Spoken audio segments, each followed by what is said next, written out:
ആഡംബരത്തിനപ്പുറത്തെ America. World trade centre തകർക്കപ്പെട്ടതിന്റെ ആഘാതം American ജീവിതത്തിൽ നിന്ന് പൂർണ്ണമായും തുടച്ചുമാറ്റപ്പെടും മുമ്പുള്ള സമയത്തായിരുന്നു എന്റെ ആദ്യ അമേരിക്കൻ യാത്ര. യുഎസിലെ ഇന്റർനാഷണൽ എയർപോർട്ടുകളിൽ ഇറങ്ങുന്ന ഏതൊരു വിദേശിയും അതിസൂക്ഷ്മമായി നിരീക്ഷിക്കപ്പെടുന്ന കാലം. ന്യൂയോർക്കിലെ കെന്നഡി എയർപോർട്ടിൽ എന്നെ കാത്തിരുന്നത് ഐക്യനാടുകളിലേക്കുള്ള കന്നിയാത്രയുടെ ആവേശം അത്രയും ചോർത്തിക്കളയാൻ പോന്നതായിരുന്നു. ദുബായ്, ബാങ്കോക്ക്, ന്യൂയോർക്ക് എന്ന വഴിയായിരുന്നു സഞ്ചാരം. തായ്ലാന്റ് സുഹൃത്ത് വിംകോഷിക്ക് എന്നോടൊപ്പം അമേരിക്ക സന്ദർശിക്കണമെന്ന നിർബന്ധത്തിന് വഴങ്ങിയതാണ് ഇങ്ങനെ ഒരു കിഴക്കൻ വഴിയെ പോകാൻ കാരണമായത്. ദുബായിൽ നിന്ന് തായ് എയർവേസിൽ ബാങ്കോക്ക് എയർപോർട്ടിൽ ഞാൻ ഇറങ്ങുകയും അവിടെ നിന്ന് വിംകോഷിയുമായി തുടർയാത്ര നടത്തുകയുമായിരുന്നു. അമേരിക്കയുടെ അന്നത്തെ കലുഷിത സാഹചര്യത്തിൽ പുറത്തുനിന്ന് വരുന്ന ഒരാളുടെ പേര് പോലും പ്രശ്നഭരിതമാകുന്നതായി വാർത്ത കണ്ടിരുന്നു. അതിനാൽ വിംകോഷി എന്ന പേര് വിമാനയാത്രക്കിടയിൽ തന്നെ എന്റെ നിർദ്ദേശാനുസരണം പരിഷ്കരിക്കപ്പെട്ടു. ബോബ് എന്നായിരുന്നു ഞങ്ങൾ ഇരുവരും ചേർന്ന് കണ്ടെത്തിയ പേര്. അമേരിക്കൻസിന് വിളിക്കാൻ എളുപ്പമായ ഒരു പേര് എന്ന നിലയ്ക്കായിരുന്നു ആ തെരഞ്ഞെടുപ്പ്. ഓരോ പ്രാവശ്യവും ബോബ് എന്ന അമേരിക്കയിൽ വിംകോഷി വിളിക്കപ്പെട്ടപ്പോഴൊക്കെ ഞങ്ങൾ മുഖത്തോട് മുഖം നോക്കി അതിൽ രസം കൊണ്ടു എന്ന് പറയട്ടെ.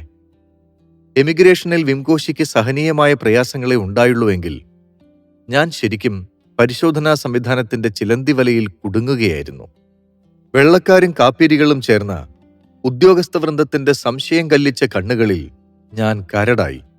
അതിന്റെ പല കാരണങ്ങളിലൊന്ന് പാസ്പോർട്ടിൽ പതിഞ്ഞുകിടന്ന രാജ്യങ്ങളുടെ മുദ്രകളാണ്. അതിൽ പല രാജ്യങ്ങളും അമേരിക്കയ്ക്ക് അനഭിമതമായവ. അത്തരം രാജ്യങ്ങളിൽ അടിക്കടി പോകുന്ന ഒരാൾ എന്തിന് അമേരിക്കയിൽ വന്നു? ആ രാജ്യങ്ങളും താങ്കളും തമ്മിലുള്ള ബന്ധമെന്താണ്? ദുബായിൽ നിന്ന് സാധാരണഗതിയിൽ അറ്റ്ലാന്റിക് കടന്ന് ന്യൂയോർക്കിൽ എത്തേണ്ടതിന് പകരം എന്തിന് ബാങ്കോക്ക് വഴിയുള്ള ഈസ്റ്റേൺ റൂട്ട് തിരഞ്ഞെടുത്തു? ഇത്തരം കൊത്തിപ്പറിക്കുന്ന ചോദ്യങ്ങൾക്ക് നടുവിൽ കുറെ അധിക നേരം അകപ്പെട്ടുപോയി. ഞാൻ വ്യാപരിക്കുന്ന ഒരു മേഖലയുടെ വ്യതിരിക്തത കണ്ട് ദുബായിലെ അമേരിക്കൻ എംബസി എന്നെ ക്ഷണിച്ചു വരുത്തി 10 വർഷത്തെ വിസ തന്നതുകൊണ്ടാണ് ഈ സാഹസത്തിന് പുറപ്പെട്ടത് എന്ന് രോഷത്തോടെ പറയാനാണ് ആദ്യം തോന്നിയത്. എന്നാൽ അമേരിക്കൻ സെക്യൂരിറ്റി വിഭാഗത്തിന്റെ നീതിരഹിതമായ ഈ സമീപനം സദാ സെക്യൂർ എന്ന് കരുതിപ്പോന്ന സ്വന്തം രാജ്യം ചരിത്രത്തിൽ ഇല്ലാത്ത വിധം അപായപ്പെട്ടതിന്റെ രോഷപ്രകടനമാണെന്ന് മനസ്സിനെ സാന്ത്വനപ്പെടുത്തി. ഓരോ മുസ്ലിം പാസ്പോർട്ട് കാണുമ്പോഴും അമേരിക്കൻ സെക്യൂരിറ്റി ഫോഴ്സിന്റെ ഉള്ളിൽ ഇരട്ട ഗോപുരത്തിൽ ഇടുത്തി കത്തിപ്പടർന്നതിന്റെ ഓർമ്മയാളെന്നുണ്ടാവാം. ലോകമാകെ അറിയുന്ന ഇന്ത്യൻ ചലച്ചിത്രതാരം ഷാറൂഖ് ഖാനും ഇന്ത്യൻ പ്രസിഡന്റായിരുന്ന അബ്ദുൽ കലാമിനും പോലും ഒരു മുസ്ലിം പേരുകാരനായതിന്റെ പേരിൽ 9/11 ശേഷം ന്യൂയോർക്ക് എയർപോർട്ടിൽ അപമാനീകരണം നേരിട്ടതും മനസ്സിൽ ആ നിമിഷം തിരതല്ലി. സെക്യൂരിറ്റി തലവൻ എന്ന് തോന്നിയ 6.5 അടി ഉയരക്കാരന്റെ നേർക്ക് അമേരിക്കൻ മുദ്ര പതിഞ്ഞ പാസ്പോർട്ടിലെ പേജ് ഉയർത്തിപ്പിടിച്ചുകൊണ്ട് ഒരു പുഞ്ചിരിയോടെ ഞാൻ പറഞ്ഞു, ഞാനൊരു അമേരിക്കൻ ക്ഷണിതാവാണ് എന്നാണ് എന്റെ വിശ്വാസം. അതല്ല, അമേരിക്കയ്ക്ക് പറ്റിയ ഒരു ഔദ്യോഗിക പിഴവാണിത് എന്നാണ് നിങ്ങൾക്ക് പറയാനുള്ളതെങ്കിൽ, അത് എഴുതി തരാൻ ഒരുക്കമാണെങ്കിൽ ഞാൻ മടങ്ങിപ്പോകാൻ തയ്യാറാണ്. എന്റെ ആ തരത്തിലുള്ള നിവർന്നു നിൽപ്പ് അവരുടെ മനോഭാവത്തെയാകെ മയപ്പെടുത്തുന്നതാണ് പിന്നെ കണ്ടത്. എന്റെ തൊഴിലെന്താണ്, എങ്ങനെയാണ്, യുഎസിൽ എന്താണ് ദൗത്യം എന്നൊക്കെ അവർ പരുഷതയൊഴിവാക്കിയ മുഖത്തോടെ മമത കാട്ടി. ആർട്ട് ആൻഡ് ക്രാഫ്റ്റിന്റെയും കോട്ടേജ് ഇൻഡസ്ട്രിയുടെയും അമേരിക്കൻ സാധ്യത പഠിക്കാൻ വന്ന ഒരാളെന്ന വിശദീകരണത്തിന് പിന്നാലെ അപ്രതീക്ഷിതമായ ആദരവിലേക്ക് ഞാൻ സ്വാഗതം ചെയ്യപ്പെട്ടു. എമിഗ്രേഷൻ നിയമത്തിന്റെ കർക്കശ്യമുണ്ടാക്കിയ മടുപ്പത്രയും അലിയിച്ചു കളയുന്നതായിരുന്നു വിമാനത്താവളത്തിൽ നിന്ന് പുറത്തിറങ്ങിയ നിമിഷം മുതലുള്ള അനുഭവങ്ങൾ. സ്വാതന്ത്ര്യത്തിന്റെ പ്രതീകമായി കൈയുയർത്തി നിൽക്കുന്ന ലിബർട്ടി സ്റ്റാച്യു സ്ഥാപിക്കപ്പെട്ടിരിക്കുന്ന ന്യൂയോർക്ക് ഒരു സർവ്വസ്വതന്ത്ര ഭൂമിയാണ്. മനുഷ്യർ അതിരുകളില്ലാത്ത സ്വാതന്ത്ര്യം അനുഭവിക്കുന്ന മഹാനഗരം. നഗരനിർമ്മിതിയിൽ ആധുനികതയോടൊപ്പം പൗരാണികതയും കലർന്നിരിക്കുന്നതിനാൽ ആസ്വാദനത്തിന്റെ 2 തലങ്ങൾ അത് തുറന്നിട്ടിരിക്കുന്നു. ചില്ലുപാളികൾ ചുവരാക്കിയ അമ്പരചുംബികൾക്കിടയിൽ പോയ നൂറ്റാണ്ടുകളുടെ വാസ്തുശില്പങ്ങൾ കണ്ണാടി നോക്കുന്നു. 100 വർഷം മുമ്പ് ജൂയിഷ് ആർക്കിടെക്ട് വൈദഗ്ധ്യം വിളിച്ചോതിക്കൊണ്ട് പടുത്തുയർത്തിയ 1000 മുറികളുള്ള ഒരു ഹോട്ടലാണ് താമസത്തിന് തിരഞ്ഞെടുത്തത്. അത്തരം ഹോട്ടലിൽ വസിക്കാൻ വരുന്നവർ താരതമ്യേന ഇന്നിന്റെ ആർഭാടമാണ് ആധുനികം എന്ന് ധരിച്ചവരായിരിക്കില്ലല്ലോ. ഏകദേശം സമാന മനസ്കരുടെ ഒരു താവളമാണതെന്ന് അവിടെ പരിചയിക്കാനിടയായ അതിഥികളിൽ നിന്ന് അറിയാനായി. അതൊരു ഹൃദ്യമായ അനുഭവമായിരുന്നു. ഹോട്ടലിനെ മോടി പിടിപ്പിക്കാൻ ഉപയോഗിച്ചിട്ടുള്ള സാധന സാമഗ്രികളിലേറെയും ആർട്ട് ആൻഡ് ക്രാഫ്റ്റിന്റെ പരിധിയിൽ വരുന്നതായിരുന്നു എന്നത് എന്നെ ഏറെ സന്തോഷിപ്പിച്ചു. ഇതുപോലുള്ള വലിയ ഇടങ്ങളിലൊക്കെ അത് സ്വീകരിക്കപ്പെട്ടുവല്ലോ. പിന്നീട് ഇതുപോലെയുള്ള വാസ്തുശില്പകലയെ ഉപയോഗപ്പെടുത്തിയിട്ടുള്ള മന്ദിരങ്ങളിലെല്ലാം അത് കണ്ടിട്ടുമുണ്ട്.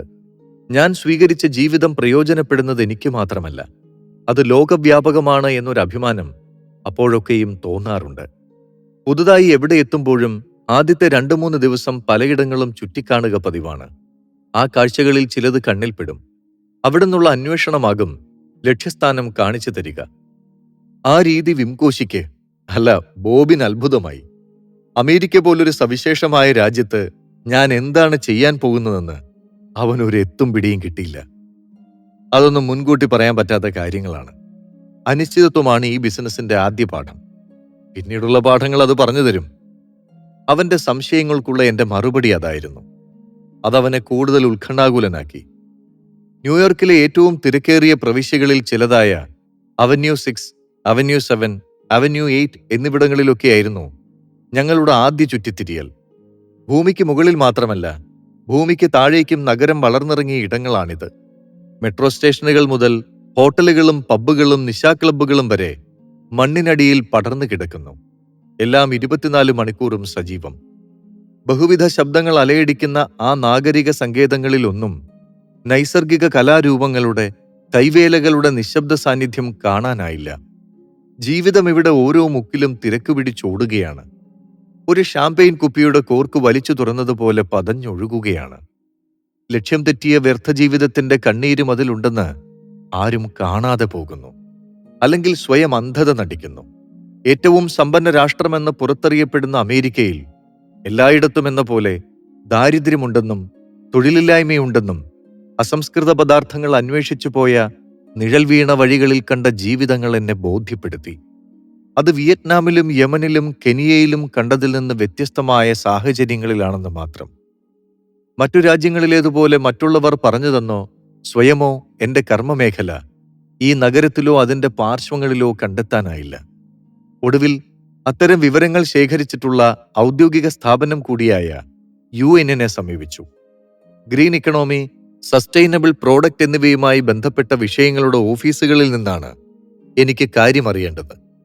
ഒരു പകൽ മുഴുവനും അധികൃതരുമായി ചർച്ച നടത്തിയിട്ടും അത് പൂർണ്ണമാകാതെ പിറ്റേന്നും എനിക്കവിടെ വരേണ്ടി വന്നു. 2 ദിവസത്തെ അധ്വാനം കൊണ്ട് കുറേയധികം വിവരങ്ങൾ ലഭിച്ചു. ഉത്സാഹം കണ്ടിട്ടാവണം പിന്നെ കൂടുതൽ കാര്യങ്ങളിലേക്ക് അവർ എന്നെ കൂട്ടിക്കൊണ്ടുപോയി. സ്വാഭാവികമായും ക്രാഫ്റ്റ് ഡിപ്പാർട്ട്മെന്റിലായിരുന്നു കൂടുതൽ സമയം ചെലവഴിച്ചത്. ചില്ലുകൊണ്ടുള്ള അനവധി കലാനിർമ്മിതികൾ അവർ എനിക്ക് കാണിച്ചു തന്നു. അതിന് പിന്നാലെ പലതും. ആ സമയം അവിടെ ഒരു ക്രാഫ്റ്റ് എക്സിബിഷൻ നടക്കുന്നതായി ഔദ്യോഗിക അറിയിപ്പ് കിട്ടി. അത് മികച്ച അവസരമായി. അതിൽ പങ്കെടുത്തവരുമായുള്ള കൂടിക്കാഴ്ചകൾ ചില ഡീലുകളിലേക്ക് വഴി തുറന്നു. ഏഷ്യൻ ക്രാഫ്റ്റുകൾ ഞാൻ അമേരിക്കയിലേക്ക് കയറ്റുമതി ചെയ്യുക, ഒപ്പം തന്നെ അമേരിക്കൻ ക്രാഫ്റ്റുകൾ ദുബായ് മാർക്കറ്റിനെ പരിചയപ്പെടുത്തുക. ഇതായിരുന്നു ആ ഉഭയകക്ഷി ചർച്ചയുടെ ഫലം. ഇതിന് ചുവടുപിടിച്ച് പലതവണ US-ലേക്ക് പോകേണ്ടി വന്നു. 2009-ൽ ന്യൂയോർക്ക് അവന്യൂ 7-ൽ ഒരു ഷോപ്പ് സ്ഥാപിച്ചുകൊണ്ട് പാക്കി ആന്റിക് കമ്പനിക്ക് US-ൽ സ്വന്തമായി ഒരു മേൽവിലാസമുണ്ടാക്കാനുമായി. ഗിഫ്റ്റ് വേൾഡ് എന്നാണ് സ്ഥാപനത്തിന്റെ പേര്. ലോകത്തിന്റെ വൈവിധ്യം ആർട്ട് ആൻഡ് ക്രാഫ്റ്റിലൂടെ അറിയിക്കുക എന്നതായിരുന്നു അതിന്റെ ലക്ഷ്യം. ലോകത്തുള്ളവരെല്ലാം വന്നുപോകുന്ന നഗരമായ ന്യൂയോർക്കിൽ ആ ലക്ഷ്യം അതിന്റെ സാഫല്യത്തിലേക്ക് സഞ്ചരിച്ചുകൊണ്ടേയിരിക്കുന്നു.